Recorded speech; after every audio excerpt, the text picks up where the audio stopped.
ایک غریب آدمی کو قرض کی ضرورت پڑ گئی، 1000 دینار چاہیے۔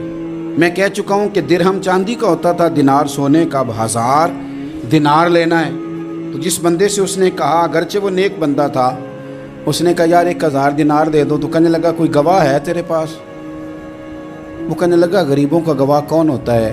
ہاں ایک گواہ ہے۔ کہا کون؟ کہا میرا رب، وہ تیرے اور میرے بیچ گواہ ہے۔ اس نے کہا کوئی کفیل، اگر تو پیسے نہ دے سکے تو وہ بعد میں دے دے، یا تجھے کچھ ہو جائے تو وہ دے دے۔ اس نے کہا کفیل بھی میرا اللہ ہی ہے، میرے پاس اگر ہے تو رب کریم کا نام ہے، اگر اعتماد کر سکتا ہے تو کر لے۔ بندہ نیک تھا، اس نے کہا رب کے نام پہ، رب کی کفالت پہ، اللہ کو گواہ بنا کے میں تیار ہوں تجھے 1000 دینے کو۔ اس نے 1000 دینار دے دیا، وقت واپسی کا طے ہو گیا، وہ چلا گیا پیسے لے کے۔ اس نے پوری محنت کی کہ میں نے وقت پہ پیسے لوٹانے، پوری محنت بھی کر لی، اللہ نے مدد بھی کر دی، پیسے بھی اس تاریخ کو اسے مل گئے۔ بعض لوگوں کا تو لوٹانے کا دل ہی نہیں نہ ہوتا۔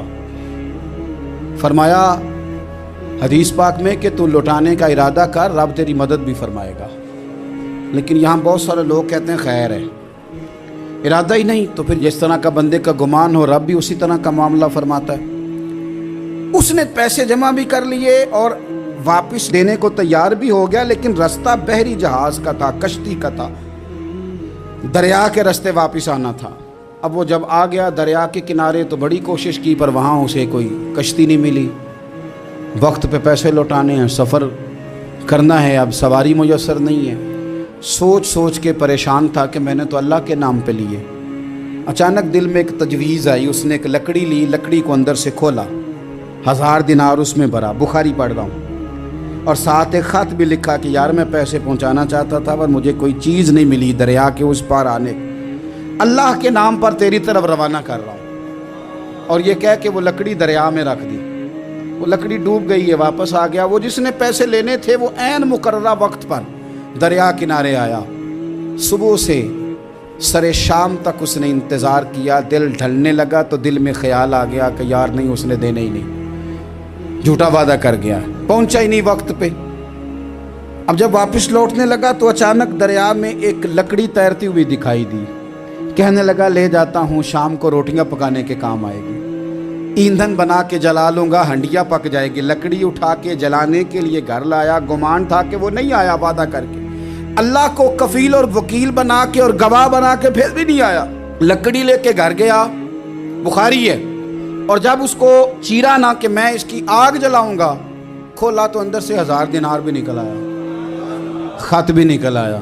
اب ذرا سمجھنا، اس کے دل میں بات کس نے ڈالی کہ تو لکڑی میں پیسے ڈال دے؟ اللہ نے۔ اس بندے کو مقررہ وقت پہ کنارے بھیجا کس نے؟ لکڑی صرف اسی کے ہاتھ آئی تو یہ بندوبست کیا کس نے؟ اللہ نے۔ گھر جا کے چیری تو پیسے بحفاظت اس تک پہنچائے کس نے؟ تو پھر ہمیں بھی توجہ اللہ کی جانب ہی کرنی چاہیے، ہمارے پہ دل کی توجہ رب کی طرف ہی ہونی چاہیے نا، ہمیں ادھر ادھر جانے کی، دیکھنے کی، بندوں پر غور کرنے کی ضرورت کیا ہے؟ وہ پیسے پہنچ گئے، یہ وہاں اپنی جگہ پہ پریشان تھا، اس نے 1000 دینار اور جمع کیا۔ پھر دوبارہ ایک دن دریا کنارے آیا، کشتی مل گئی، بیٹھ کے اپنے اس بھائی کے پاس آیا، کہنے لگا دیکھنا مجھ پر بدگمان نہ ہونا، پیسے اس تاریخ کو بھی جمع کر لیے تھے، دریا پہ آیا تھا پر کشتی نہیں ملی تھی، پھر میں نے نا لکڑی میں ڈال کے خط ڈال کے تیری طرف بھیج بھی